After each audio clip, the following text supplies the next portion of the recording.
اب ہر خبر سے رہیے باخبر، دیکھیے خبروں کی 2020 صرف فکر و خبر پر۔ کرناٹک اسمبلی میں یڈیورپا نے پاس کیا فلور ٹیسٹ کا امتحان، صوتی ووٹنگ سے حاصل کیا اعتماد کا ووٹ، اپوزیشن نے نہیں کی ووٹنگ کی مانگ۔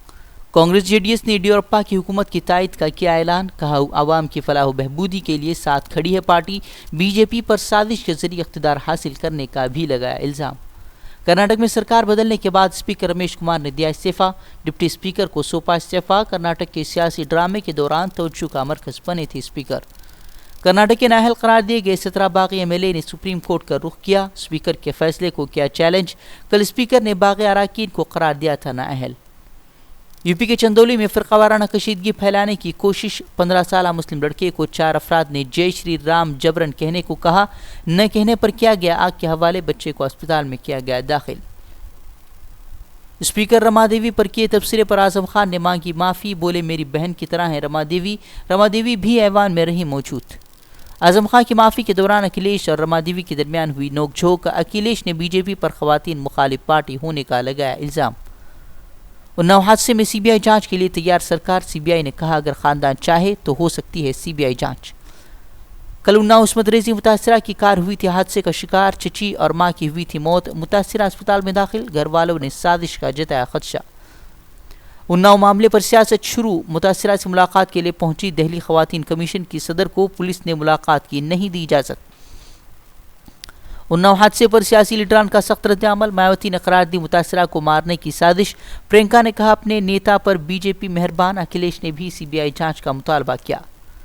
سرحد پر پاکستانی فوج کی بزدلانہ حرکت، پونچھ میں سیز فائر کی خلاف ورزی کر پاکستان نے کی گولہ باری کی زد میں آئی 15 دن کی معصوم کے اسپتال میں موت، کئی افراد زخمی۔ بابری مسجد قضیے کو لے کر ثالثی کمیٹی آج کرے گی آخری دور کی بات چیت، سبھی فریق کو دہلی بلایا گیا، ثالثی کمیٹی کی پیش رفت کا جائزہ لینے کورٹ نے 2 اگست کی تاریخ کی ہے مقرر۔ منگلورو انٹرنیشنل ایئرپورٹ پر سونا اسمگلنگ کی کوشش ناکام، 2 افراد کو کسٹم حکام نے کیا گرفتار، 33 لاکھ کا سونا کیا گیا ضبط۔ ہیرا گروپ کی چیئرمین نویرا شیخ کی مشکلیں کم ہونے کا نہیں لے رہی نام، آج شیموگا پولیس نے سرمایہ کاروں کو دھوکہ دینے کے الزام میں تحویل میں لیا، اس سے قبل حیدرآباد پولیس کسٹڈی میں تھی نویرا شیخ۔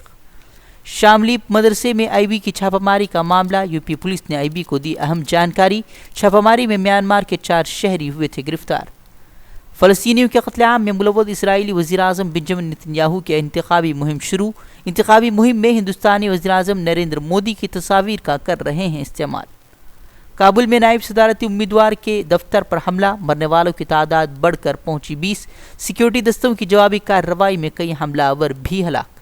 طالبان کا افغان حکومت سے براہ راست مذاکرات سے انکار، کہا غیر ملکی افواج کے انخلاء کے اعلان کے بعد ہی حکومت سے ہو سکتی ہے بات چیت، افغان حکومت نے 2 ہفتوں میں طالبان کے ساتھ مذاکرات شروع ہونے کی کہی تھی بات۔ نائجیریا کی ریاست بورونو میں بڑا حملہ، قبرستان میں تدفین کے لیے جمع افراد پر اندھا دھند فائرنگ، 25 فوجی سمیت 65 لوگوں کی موت، متعدد افراد زخمی۔